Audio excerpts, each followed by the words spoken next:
Hello hi నమస్తే, నేను మీ సురేష్ గౌడ్. యాదాద్రి భువనగిరి జిల్లా చౌటుప్పల్ మండలం నేలపట్లలో మృతి చెందిన కోళ్లకు ఎలాంటి బర్డ్ ఫ్లూ సోకలేదని, ప్రజలెవరూ ఆందోళన చెందాల్సిన అవసరం లేదని పశుసంవర్ధక శాఖ అధికారులు తెలిపారు. ఘటనా స్థలానికి చేరుకున్న అధికారులు మృతి చెందిన కోళ్లను పరిశీలించి మాట్లాడారు. నోరు, ముక్కు నుండి స్రావాలు కారడం, తల, కళ్ళు వాచిపోవడం, శరీరంలో రక్తపు ఛాయలు ఇలాంటివి బర్డ్ ఫ్లూ లక్షణాలని, అలాంటి లక్షణాలేవి మృతి చెందిన కోళ్లకు లేవని స్పష్టం చేశారు. సిఆర్డీఏ లక్షణాల వల్ల కోళ్లు చనిపోతున్నట్లుగా తెలిపారు. మృతి చెందిన కోళ్ల శాంపిల్స్ను హైదరాబాద్ ల్యాబ్కు పంపించామని, రేపటిలోగా రిజల్ట్ రావడం జరుగుతుందన్నారు.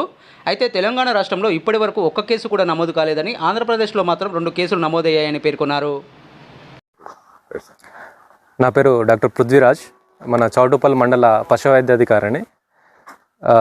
మన పశుసంవర్ధక శాఖ డైరెక్టర్ గారి ఆదేశంతోనే మన చౌటుప్పల్ మండలంలోని ప్రతి గ్రామ పంచాయతీలో ఉన్న లేయర్ మరియు బ్రాయిలర్ పౌల్ట్రీ ఫామ్లు విజిట్ చేసి అందులోని కోళ్ళ సంఖ్య మరియు రైతుల వివరాలు, గత 10 రోజుల నుంచి చనిపోయిన కోళ్ళ వివరాలు సేకరిస్తున్నాము. అందులో భాగంగా ఈరోజు నేలపట్ల గ్రామంలోని ఈ పౌల్ట్రీ ఫార్మ్కి రావడం జరిగింది. ఇక్కడ నిన్న కొన్ని కోళ్ళు చనిపోవడం జరిగినాయంట. ఈరోజు ప్రొద్దున ఒక 20 నుంచి 30 కోళ్ళు చనిపోవడం జరిగింది. వాటిని చనిపోయిన కోళ్ళను ప్రాథమికంగా చూసాము.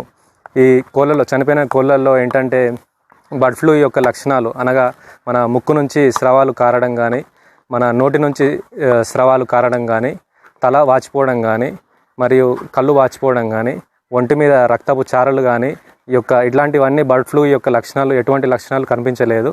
మీరు ఇక్కడ రైతులు కానీ, మన మండలంలోని మిగతా ప్రజలు కానీ ఆందోళన చెందాల్సిన అవసరం లేదు. ఇవి మన బర్డ్ ఫ్లూ యొక్క లక్షణాలు కావు. ఇంకొకటి ఏంటంటే ఇక్కడ మనకు గురక అనేది కోళ్ళల్లో బాగా కనబడుతుంది. అంటే క్రోనిక్ రెస్పిరేటరీ డిసీజ్, అంటే సిఆర్డి అనే డిసీజ్ వల్ల కోళ్ళు చనిపోతున్నాయని మనం అర్థం చేసుకోవచ్చు. ఈ చనిపోయిన కోళ్ళను శాంపుల్స్ తీసుకోవడం జరిగింది. మన హైదరాబాద్లోని విబిఆర్ఐ సెంటర్ అని ఉంటుంది, అంటే మన గవర్నమెంట్ ల్యాబొరేటరీకి పంపించడం జరిగింది. వాటి యొక్క రిజల్ట్స్ రేపు పొద్దున రావడం జరుగుతుంది. అంతలోపు మనకు ముందు జాగ్రత్త చర్యలుగా ఇక్కడ ఉన్న కోళ్లకు బలం మందులు, అలాగే యాంటీబయాటిక్ మందులు తాపించడం జరుగుతుంది. ఈ రేపు రిజల్ట్స్ వచ్చిన తర్వాత దాని ముందు జాగ్రత్త చర్యలు ఏం తీసుకోవాలో రేపటి నుంచి చేస్తాము. ఇంకొకటి ఏంటంటే మనకి ఇక్కడ ఉన్న రైతులు కానీ ప్రజలు కానీ ఎటువంటి ఆందోళన చెందాల్సిన అవసరం లేదు. మన తెలంగాణ రాష్ట్రంలో బర్డ్ ఫ్లూ అనేది ఒక కేసు కూడా ఇప్పటి వరకు నోట్ కాలేదు. మన ప్రక్క రాష్ట్రంలో ఆంధ్రప్రదేశ్లో 2 జిల్లాల్లో అక్కడ కేసులు నమోదయ్యాయి.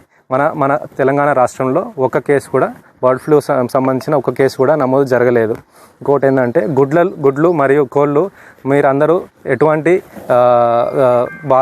బాధ చెందకుండా, ఎటువంటి ప్రాబ్లం రాకుండా మీరు ఖచ్చితంగా తినొచ్చు. ఎందుకంటే కోళ్ళల్లో మరియు గుడ్లల్లో మన 100 డిగ్రీ సెంటీగ్రేడ్ దగ్గర ఎటువంటి వైరస్ అనేది బతికే అవకాశం లేదు. మీరు ఖచ్చితంగా నిరభ్యంతరంగా ఎటువంటి ఆందోళన చెందకుండా కోళ్ళని మరియు గుడ్లని 100 డిగ్రీ సెంటీగ్రేడ్ దగ్గర వెయిట్ చేసుకుని తినొచ్చు. మీరు ఆరోగ్యంగా ఉంటారు. మీరు దీంట్లో ఆందోళన చెందాల్సిన అవసరం లేదు.